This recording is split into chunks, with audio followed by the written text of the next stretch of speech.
আজ আমি আপনাদের সঙ্গে শেয়ার করব এই গরমে সবচাইতে তৃপ্তিদায়ক একটা ডালের রেসিপি, আম ডাল বা টকের ডাল। এই আম ডাল বা টকের ডাল কিন্তু আমরা বাঙালিরা মোটামুটি সবাই খেতে কিন্তু খুবই পছন্দ করি। আর সাথে যদি থাকে একটু আলু ভাতে, তো ব্যাপারটা কিন্তু পুরোই জমে যাবে। আর গরম গরম ভাতের সঙ্গে এই আম ডাল বা টকের ডাল থাকলে কিন্তু আর কিছুই চাই না, সবাই কিন্তু তৃপ্তি ভরে ভাত খাবে। এটা নতুন কোনো রেসিপি নয়, ম্যাক্সিমাম বাড়িতেই কিন্তু আমাদের এই আম ডাল বা টকের ডাল হয়ে থাকে। তবে আমি কিভাবে তৈরি করি সেই রেসিপি কিন্তু আজকে আমি শেয়ার করছি। নমস্কার বন্ধুরা, অনুশ্রী রান্নাঘরে আপনাদের সবাইকে স্বাগত। রেসিপিটি তৈরি করার জন্য আমি এখানে একটা কাঁচা আম নিয়ে নিয়েছি। আমটাকে খোসা ছাড়িয়ে লম্বা লম্বা স্লাইস করে কেটে নেব। এখানে নিয়েছি 1 কাপ পরিমাণে মসুর ডাল।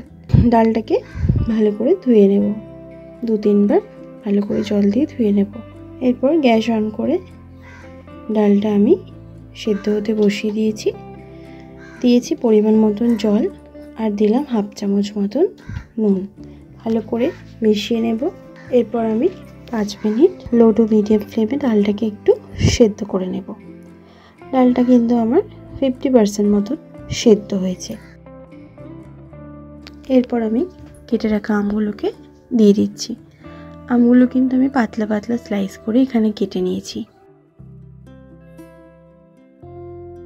সব আমগুলোকে দিয়ে দিলাম। এরপর আরও 5 থেকে 7 মিনিট আমি সেদ্ধ করে নেব, যাতে করে আমটাও একটু সফট হয়ে যায়।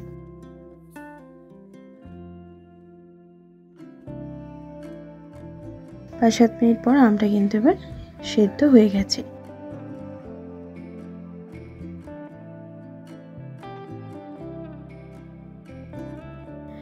এরপর আমি ফোড়নের জন্য গ্যাস অন করে একটা কড়া বসিয়ে নিয়ে দিয়ে দিলাম 2 চামচ মতন সর্ষের তেল।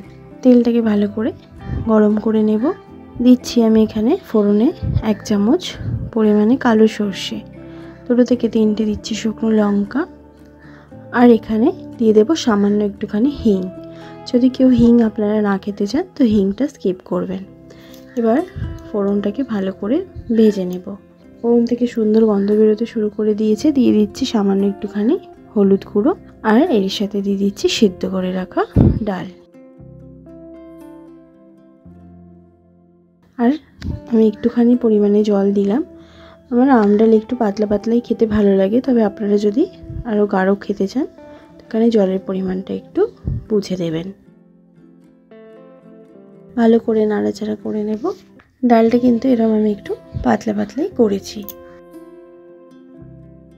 এরপর আমি এখানে আর একটুখানি পরিমাণে নুন দিয়ে দিলাম। নুন দিয়ে ভালো করে মিশিয়ে নিচ্ছি। আমি কিন্তু এখানে চিনি দিচ্ছি না, আপনারা যদি চিনি দিতে চান তো এখানে কিন্তু একটু চিনি দিতে পারেন। ভালো করে নাড়াচাড়া করে আমি একটু ফুটিয়ে নেব। মিডিয়াম ফ্লেমে আমি ডালটাকে একটুক্ষণ ফুটিয়ে নিচ্ছি। ডালটা ভালোভাবে ফুটে গেলে আমি এবার গ্যাসের ফ্লেম বন্ধ করে গরম গরম সার্ভ করে নেব।